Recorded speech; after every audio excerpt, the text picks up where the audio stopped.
Vamos a hablar un poquito de la situación actual en Chile. Esto, si usted estuvo, me lo escuchó en la conferencia que hicimos de la reforma que viene. Voy a agregar algunas cosas más, pero creo que por el momento que estamos viendo en Chile es necesario que lo charlemos. Me hubiera gustado seguir con la otra conferencia, pero esto es importante. En primer lugar, vamos a comenzar con Primera Crónicas 12:32, donde habla de los hijos de Isacar. Dice que eran hombres entendidos en los tiempos.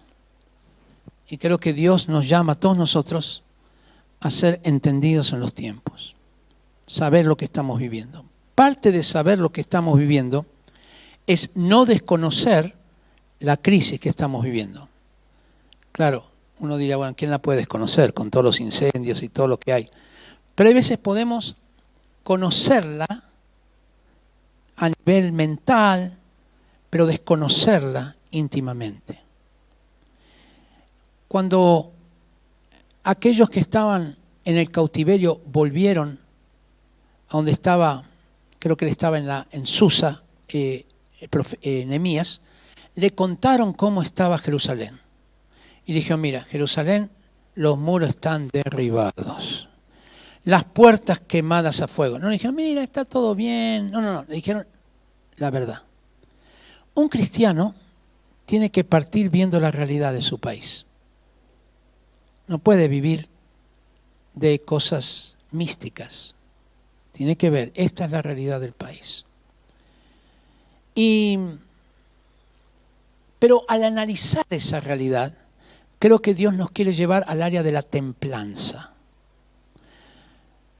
Gálatas 5:22 habla de los frutos del Espíritu y uno de los frutos es la templanza. Es decir, templanza te da la idea de templado, que no es ni frío ni caliente. Obviamente en Apocalipsis ojalá fuese frío o caliente, pero se refiere al compromiso con Dios. No se refiere al juicio. En el juicio tenemos que ser equilibrados, no irnos a extremos. Entonces, quiero decirles que lo que voy a compartir ahora, a los que tienen una sensibilidad de derecha no les va a gustar. Y a los que tienen una sensibilidad de izquierda tampoco. Porque yo voy a tratar de basarme en principios bíblicos, no en mi opinión. Ahora después les voy a dar mi opinión y les voy a decir, esta es mi opinión, no es palabra de Dios. Vamos a diferenciar una cosa de otra. ¿Está bien? ¿Están de acuerdo con eso? Bueno, yo quiero mencionarles que en este equilibrio, yo vine a Chile hace 41 años. Y Chile era un país pobre. Yo te diría que era recontra pobre. Era un país donde no se comía bien. Yo me acuerdo las onces que tomaba, y yo iba por muchas casas, eran escuálidas. Donde los baños en muchos lugares, pero muchos, no como ahora, que hay, pero no tanto, los baños estaban afuera de la casa, con un techito, hay veces sin inodoro inclusive. Donde estaba el desempleo era altísimo, recuerdan el PEM y el POG existían allí, que eran trabajos que daba el gobierno con un salario de sobrevivencia nomás, ni siquiera de vivir, era de sobrevivir. No había clase media prácticamente. La gente no estudiaba en la universidad, había muy pocas, había 4 universidades estatales, y si te tocaba la suerte de que pasaste la prueba de aptitud académica, por ahí te tocaba en Valdivia y tú vivías en Santiago y tenías que pagarle a tus hijos el traslado, la comida, el alojamiento y además la colegiatura de la universidad. Eran ricos. En las iglesias había muy pocos profesionales. Yo me acuerdo bien de todo esto. La desnutrición infantil era alta. No había prácticamente infraestructura.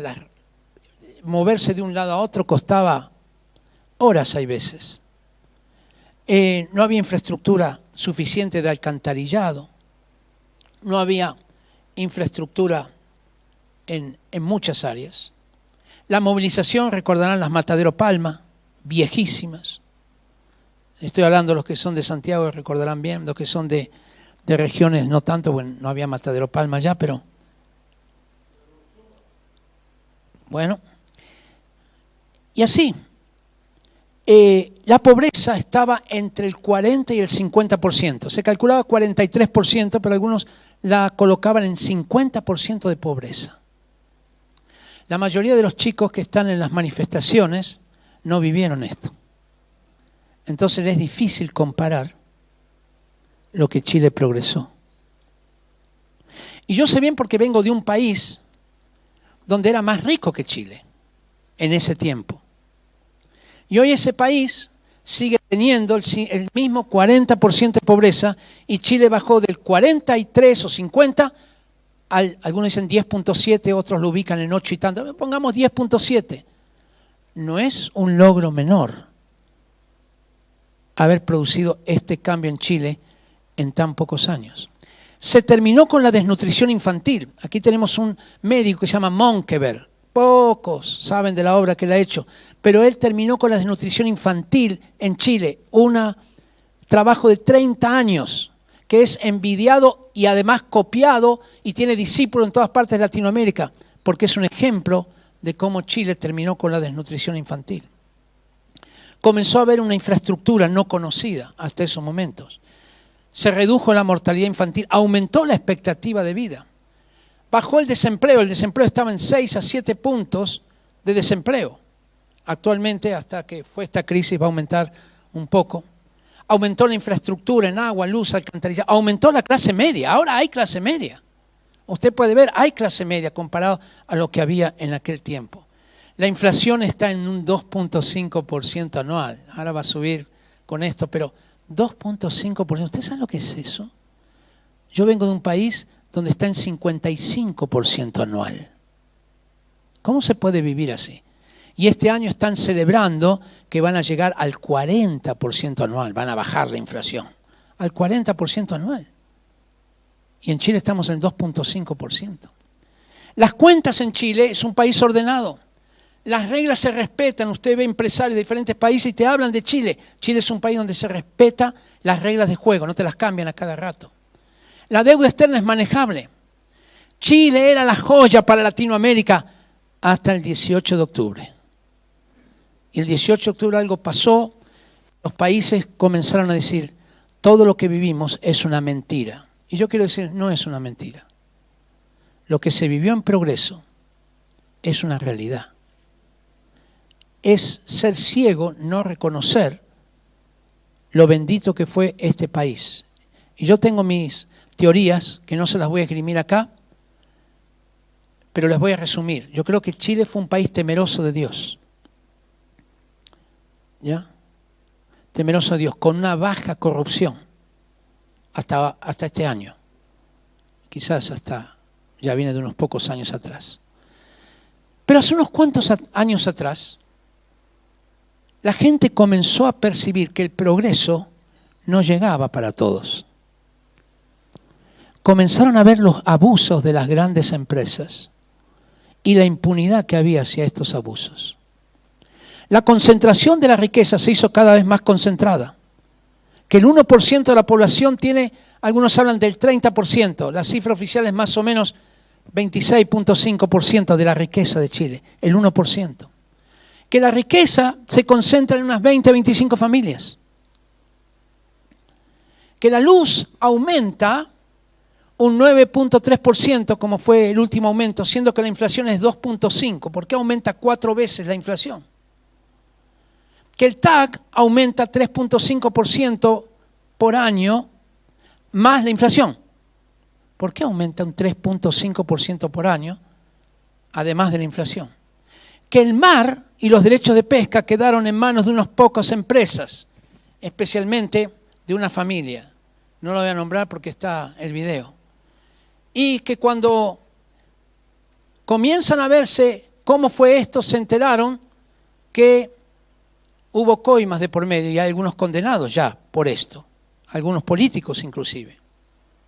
Y cuando le preguntan a esta empresa qué fue lo que pasó, dice que fue un error administrativo, es decir, pagaron sin darse cuenta. Y la gente empezó a entender que se las estaba tomando como tontas, como estúpidas. Las AFP ganan millones de dólares y los fondos pierden. Y las jubilaciones que tenemos son miserables. Yo creo que gran parte del estallido es porque hace poco comenzaron la gente a percibir las jubilaciones del ahorro que vienen haciendo 30 años atrás, de que se fundaron las AFP, ¿vio? Entonces, ahora comenzaron a ver. Yo quiero decirles que soy un ilustre jubilado. Hace 3 meses recibo jubilación. Mi primera jubilación, 102,000 pesos. Ahora ya la segunda aumentaron, 126,000. ¡Wow! Y la pregunta es, yo tengo otros medios, otras redes, pero los que no tienen esos medios, los que no tienen esas redes, están sufriendo. Y luego, los créditos de consumo. Es interesante que tú te atrasas en una tarjeta de estas de La Polar, de Ripley, el interés que te cobran, siendo que tenemos una inflación de 2.5 y te cobran 30%, 40%, los intereses bancarios. Es totalmente un abuso, lo que la Biblia llama usura. Y para peor, el financiamiento ilegal de la política, Sokimich y Penta, que aquellos que financian sus campañas a través de formas ilegales, en la más absoluta impunidad, aunque estoy exagerando, no son totalmente impunes. Ya los ejecutivos de Penta los condenaron a clases de ética. Tremenda sanción que les dieron. 6 multinacionales monopolizan todas las AFP. Luego los medidores inteligentes. El precio exorbitante de los remedios. Un remedio que acá cuesta 42,000 pesos, en Argentina cuesta 4,000. Y en Roma cuesta 15,000. En Roma. Y la pregunta es, algo anda mal acá. Y para peor, como ganaban poco las farmacias, se coludieron las 3 grandes cadenas para aumentar el precio de 200 remedios. Y a eso le siguió la colusión de los pollos, la colusión del papel confort y la colusión de muchas otras cosas. Y de pronto esto produjo un problema. Un problema que es real, que hay que ver la realidad. No se trata del Foro de San Pablo, no, hay una realidad que otros aprovecharon eso, por supuesto. Anarquistas, bueno, muchos. Isaías 32:17. El efecto de la justicia será la paz, y la labor de la justicia, reposo y seguridad para siempre. ¿Cómo se logra la paz? El efecto de la justicia será la paz, y la labor de la justicia, reposo y seguridad para siempre. ¿Es lícito protestar? Quiero decirles lo que yo veo bíblicamente, porque he estudiado este tema. Nehemías capítulo 5 dice que cuando la opresión fue tan fuerte sobre el pueblo, ¿recuerdan? Después lo puede leer, pero allí lo que sucedió es que ellos perdieron sus tierras, sus hijos fueron vendidos como siervos y ellos mismos se tuvieron que vender como esclavos. Y la cosa es, ¿qué hicieron? Fueron y protestaron ante el gobernador, que era Nehemías. Y dijeron, esto es muy injusto. ¿Y qué hizo Nehemías? Nehemías no les dijo, bueno, ¿por qué protestan? Les dijo, vamos a poner solución a esto. Y convocó a toda la asamblea, a todo el pueblo, y a los ricos y poderosos, y les dijo, ustedes se han comportado en forma opresiva, así que tienen que devolver. Y me incluyo, dijo Nehemías, yo también he hecho esto. Les vamos a devolver el interés que les cobramos, las tierras a sus hijos y también su libertad. Mírenlo, ¿cómo solucionaron el problema? Es decir, en lugar de colocar el foco en otra cosa, colocaron el foco en cómo solucionamos el problema. Primero es la voluntad de solucionar el problema. Ustedes recordarán también las viudas griegas, Hechos capítulo 6, cuando las viudas griegas se quejan y murmuran contra los apóstoles, porque atendían mejor a las viudas judías que a las viudas griegas. Entonces las viudas griegas protestaron. ¿Y qué hicieron los apóstoles? Dijeron, no, los vamos a poner en disciplina por estar protestando. No, dijeron, vamos a ver cómo solucionamos esto. Elijan personas que sirvan las mesas, llenos del Espíritu Santo. Y elíjanlo entre los griegos, por si acaso, que los judíos hagan discriminación. Elíjanlo entre ustedes. Y eligieron 7 diáconos y solucionaron el problema. Lutero hizo una protesta en la catedral de Wittenberg, ¿se acuerdan? Protestó contra la autoridad del Papa. Por eso se nos llama a nosotros protestantes. Así que nosotros por naturaleza somos protestantes. ¡Wow! Yo creo que esto es algo permitido. Y le voy a decir algo más. Y por favor, tómenlo por el lado amable. Tómenlo por el lado bueno. Yo creo que muchos cristianos deberían dirigir las protestas. Y que la dirijan a la manera de Cristo. Es decir, que se coloca en una situación de dirigir un reclamo, una protesta, algo que es justo, pero lo hacen a la manera de Dios. ¿Cómo es la manera de Dios? En primer lugar, nuestra protesta tendrá que ser sin violencia, con un rechazo total a la violencia, sin ninguna duda. Con un respeto y sometimiento a la autoridad, porque tú sabes que la autoridad, la Constitución te da el derecho de protestar, de salir a la calle. No es contra la ley hacer esto. Está dada por el marco legal. Jesús hizo una cantidad de protestas. Desde el momento que no permitió que apedrearan a la mujer adúltera. Imagínense, la ley de Moisés nos manda matar a tales mujeres. ¿Qué dices tú? ¡Wow! Que el que esté libre de pecado lance la primera piedra. Parece que no hay ninguno, se fueron todos. Ni yo te condeno. Vete y no peques más. Jesús sanaba los sábados. ¡Wow!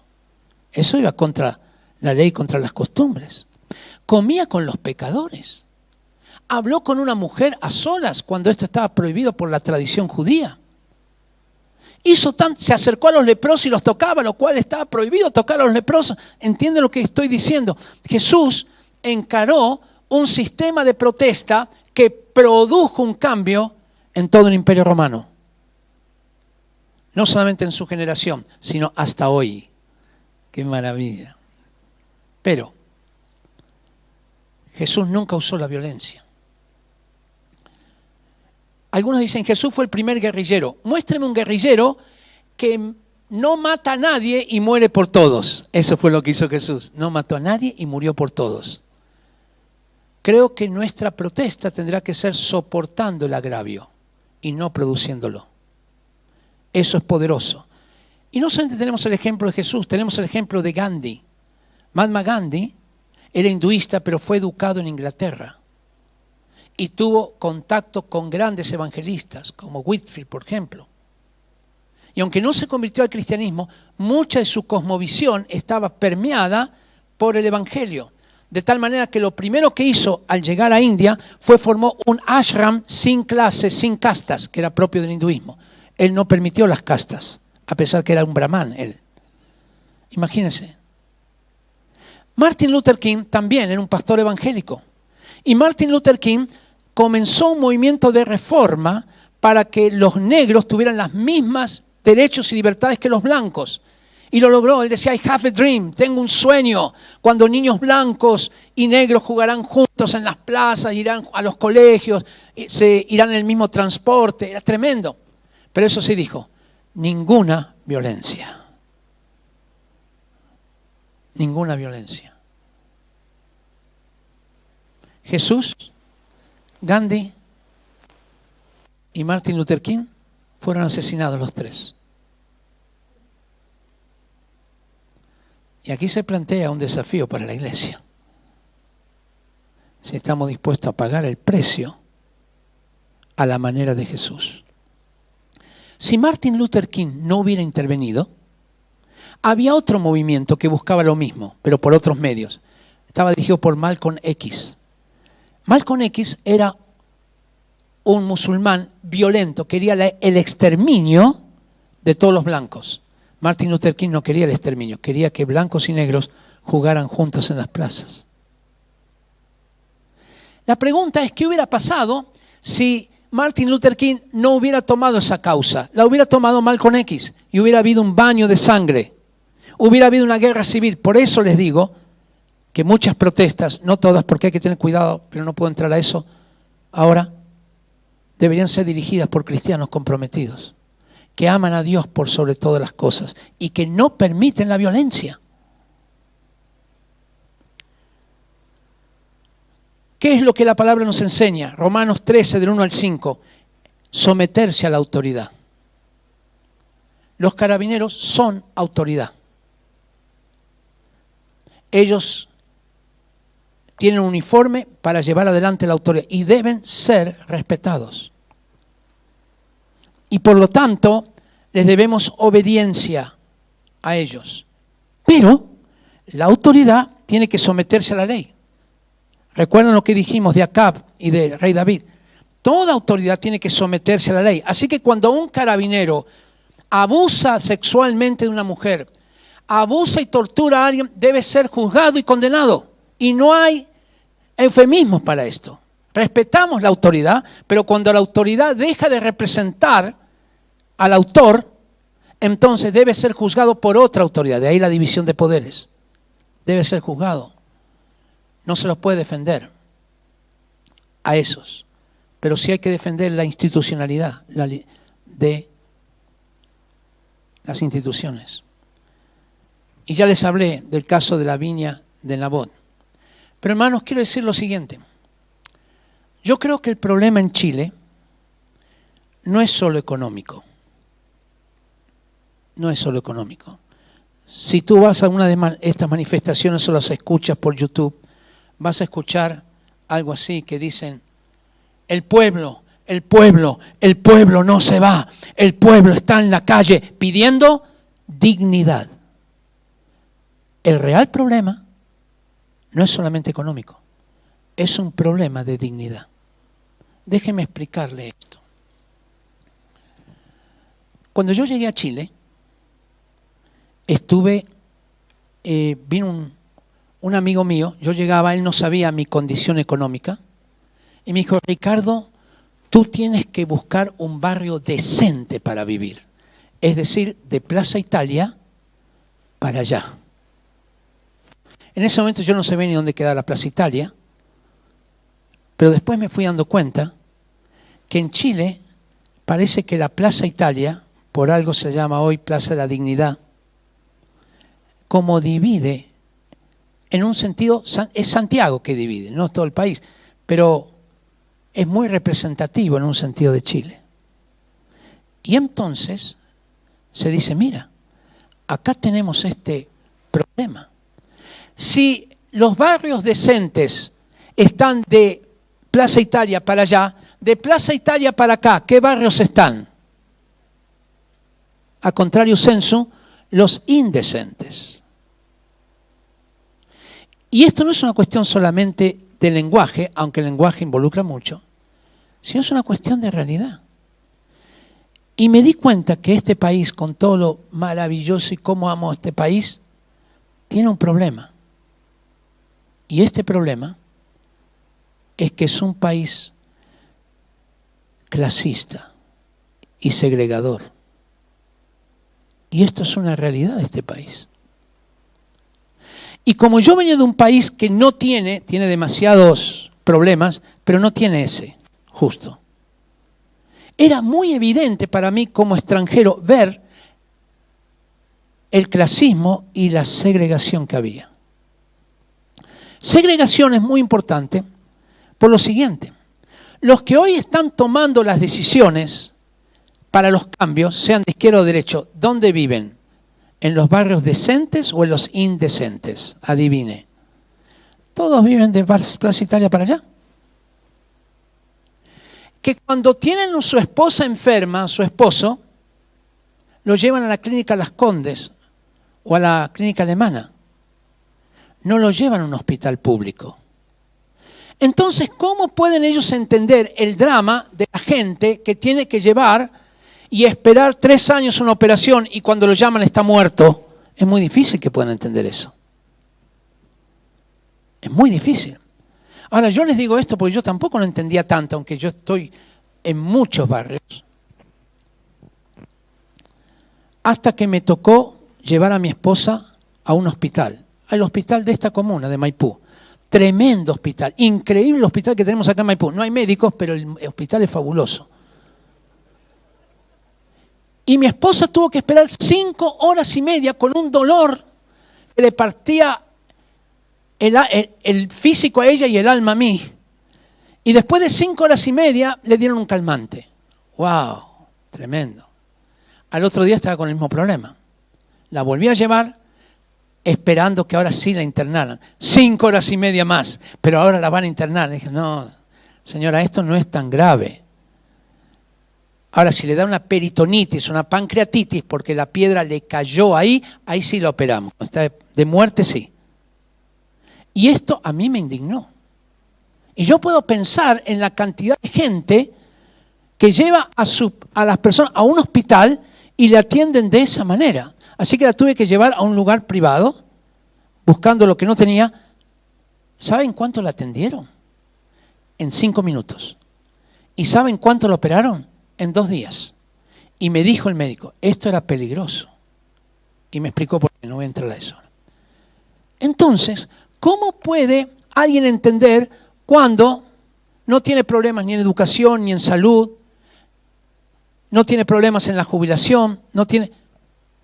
La segregación hace esto, que las personas no puedan entender.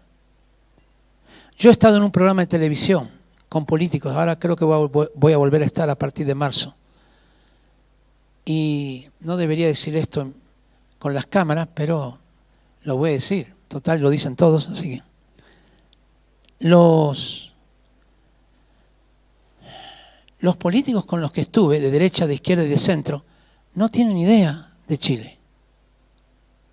Esa es la conclusión que saqué. No tienen idea. Tienen un discurso de los pobres, pero no tienen idea. No están allí. No comprenden la realidad. ¿Sabes? Te das cuenta en cuáles conversaciones en las que tienes fuera de cámara. En esas conversaciones te das cuenta que no tienen idea. Que viven en el planeta Neptuno por ser misericordiosos. Si no deberíamos en Andrómeda. Que están completamente ausentes de la realidad. ¡Wow! Y los que no estaban se convirtieron en ausentes de la realidad, porque ahora están en un lugar de poder y de dinero y de... Eran buenos estudiantes, eran buenos dirigentes juveniles, y no sé qué les pasó. Bueno, entonces,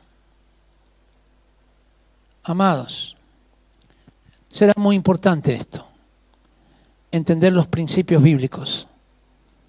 Queremos un país más justo, pero sin dejar todo lo bueno que ha habido en este país. Esto no es tirar toda la basura, de ninguna manera. Entonces quiero decir algunas cosas de la nueva Constitución o de la Constitución antigua. Lo que voy a decir al principio va a ser solamente lo que veo bueno y algunas cosas que veo que había que cambiar, otras que son discutibles, y después le voy a dar mi opinión personal. Todavía voy a seguir siendo medianamente objetivo en esto. Pero de acuerdo a nuestros principios bíblicos, las reformas que la gente pide, y esto se lo ha dicho hasta el cansancio, no se arregla con una nueva Constitución. Las reformas son principalmente jubilaciones, educación y salud. Esas 3 podrían ser, y después se agregan otras como la del TAC, como bueno. Se arreglan a través de leyes. Y todas esas reformas no necesitan un cambio constitucional. La mayoría de los países estables no cambian su constitución. Van haciéndole enmiendas, reformas. ¿Y por qué la Constitución es muy importante? Porque la Constitución marca la cosmovisión. Son los principios básicos de donde salen todas las demás leyes. Marca la cosmovisión. La Constitución que tenemos, mayoritariamente, tiene principios, la que tenemos hoy, hay una cantidad de principios bíblicos que los quiero especificar de lo que yo vi. Uno de esos es el derecho preferente de los padres a dar educación a sus hijos.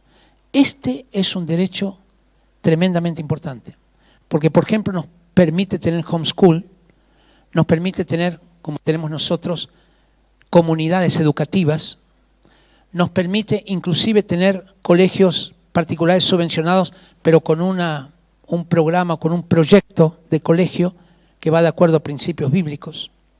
¿Por qué? Porque hay un derecho preferente de los padres a dar educación a sus hijos. Si esto cambia y esto queda en manos del Estado, yo he visto lo que pasa en estados como Suecia, ¿ya? Donde prácticamente los padres no tienen mucho derecho sobre sus hijos. Y si un hijo llega a decir, mi papá me pegó, le quitan al hijo y el padre va a la cárcel. No importa si fue violencia o si fue disciplina, no hay distinción sobre eso. Hay un hecho objetivo. La libertad de conciencia que está proclamada en esta Constitución. La libertad de creencias, muy importante, porque a partir de la libertad de creencias y de la libertad de conciencia viene la libertad de expresión, que nosotros podemos hablar de Cristo en cualquier lugar y no ser tachados de homofóbicos o cosas así, porque estamos hablando de nuestras creencias, tenemos una libertad de conciencia. El derecho, la inviolabilidad del hogar, es nuevamente el hogar puesto allí como algo principal. El derecho a sindicarse, pero en forma voluntaria. Esto no se imaginan la importancia que tiene, porque en los países como Argentina, donde es obligatorio, no se pueden hacer reformas prácticamente, porque cuando tú haces reformas, los sindicatos protestan, los sindicatos de obreros. Y cuando hace reforma en contra de los empresarios, los sindicatos de empresarios protestan. Así que Argentina no puede salir y está 70 años así. Y no hay forma que salga de su mediocridad. La incompatibilidad de los cargos gremiales superiores con cargos políticos. Esto me parece fabuloso también. Porque si no, un dirigente gremial se convierte en dirigente político. Usa su gremio para ascender políticamente, ¿ya? O al revés. Un político podría beneficiar a su propio gremio. El derecho a la protección del niño por nacer.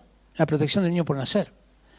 Había una persona que me escribió, bueno, yo creo que igual, de cualquier manera, está protegido ese derecho. No, si cambia la Constitución, no está protegido.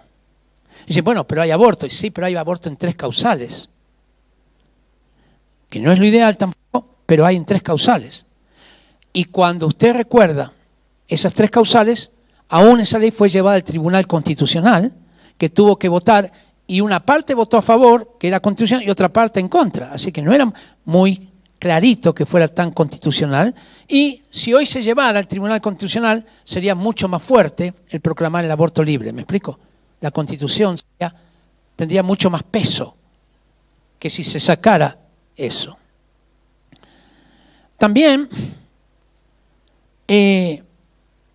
la familia definida como la unidad básica de la sociedad. Esto es fundamental, porque aquellos que no tienen familia, ¿cómo van a definir que la familia es lo más importante si ellos en su vida personal no tienen familia? Tienen hijos de varias personas y cosas así. La importancia que la Constitución da a los grupos intermedios, como son las iglesias. Muy importante esto, los grupos intermedios.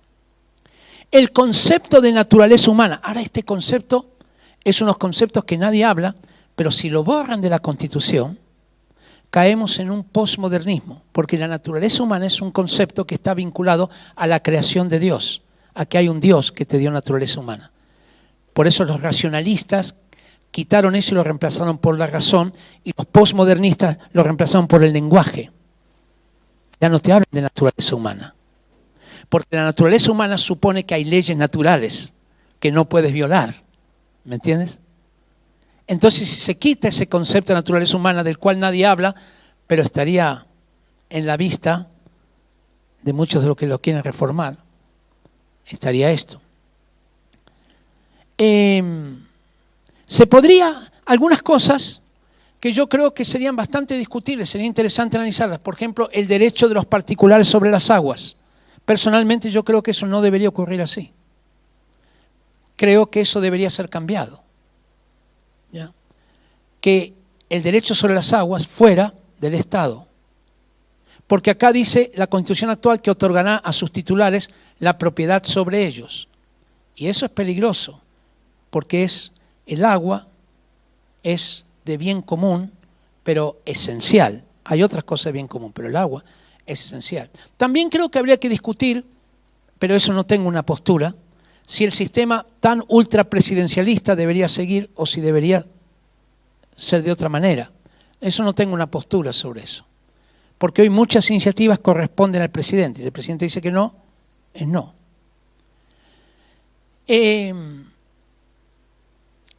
Pero una cosa es que se le pueden hacer reformas a la Constitución y otra cosa es partir de cero. Yo personalmente voy a votar por el no. ¿Ya? ¿Cómo? Ese rechazo. No, por la no aprobación, rechazo. Y es por lo siguiente. En primer lugar, porque creo que no hay que comenzar de cero y tenemos un peligro.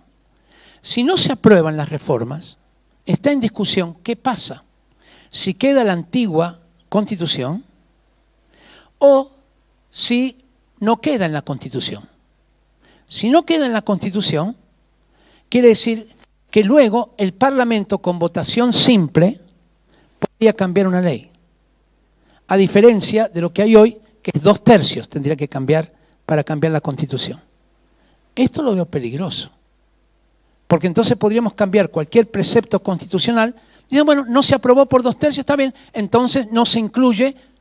La pregunta es, ¿rige la antigua Constitución? O directamente, como ya se dejó de lado la antigua Constitución, en la nueva no está y por lo tanto es materia de ley y no de Constitución. ¿Me siguen con el razonamiento? Eso me parece muy peligroso, porque entonces quita la garantía de los 2/3. También creo que bíblicamente nosotros no debemos empezar de cero. ¿Ya? Yo no quiero decir que una nueva Constitución sea una revolución, pero sí quiero dar el concepto general. Los cristianos en general no somos llamados a hacer revoluciones, somos llamados a hacer reformas. La revolución es algo instantáneo, de poco tiempo, violento y que cambia una situación. El problema es que a veces la situación que cambia, la cambia por otra que es peor que la situación que quería combatir. Por ejemplo, tenemos la Revolución Francesa. ¿Ustedes recuerdan? La Revolución Francesa proclamó libertad, igualdad y fraternidad. Y al poco tiempo se instauró un régimen de terror que era peor que la del rey Luis, con Robespierre, y mató un montón de gente. Mató a tantos que aún mató al mismo Robespierre. Mire, la revolución se comió a sus propios promotores.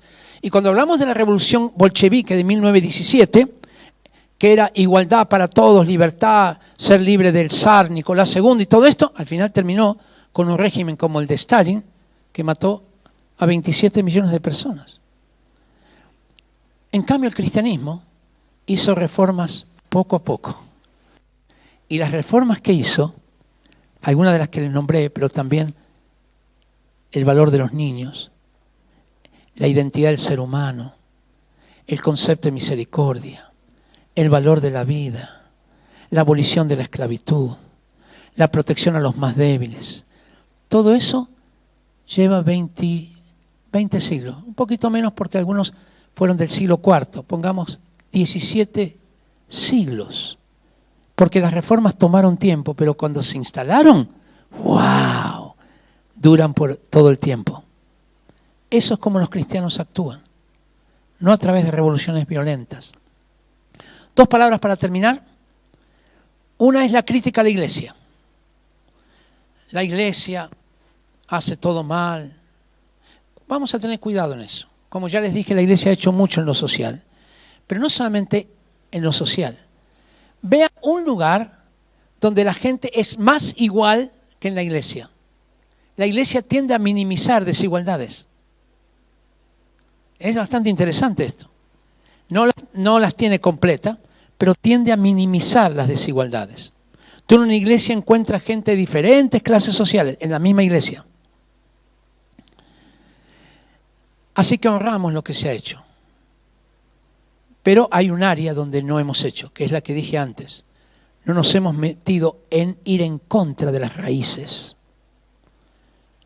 Hay que producir cambios de paradigmas, hay que evangelizar las ideas, hay que cambiar la educación, hay que cambiar el arte, Hay que cambiar la ciencia. Hay que cambiar. ¿Qué hay que cambiar? Las ideas que dirigen hoy todas esas disciplinas y todas esas áreas de la sociedad. Eso es lo que hay que cambiar. Así que necesitamos hombres que oren, que piensen y que actúen. Esta crisis nos plantea un gran desafío y una tremenda oportunidad.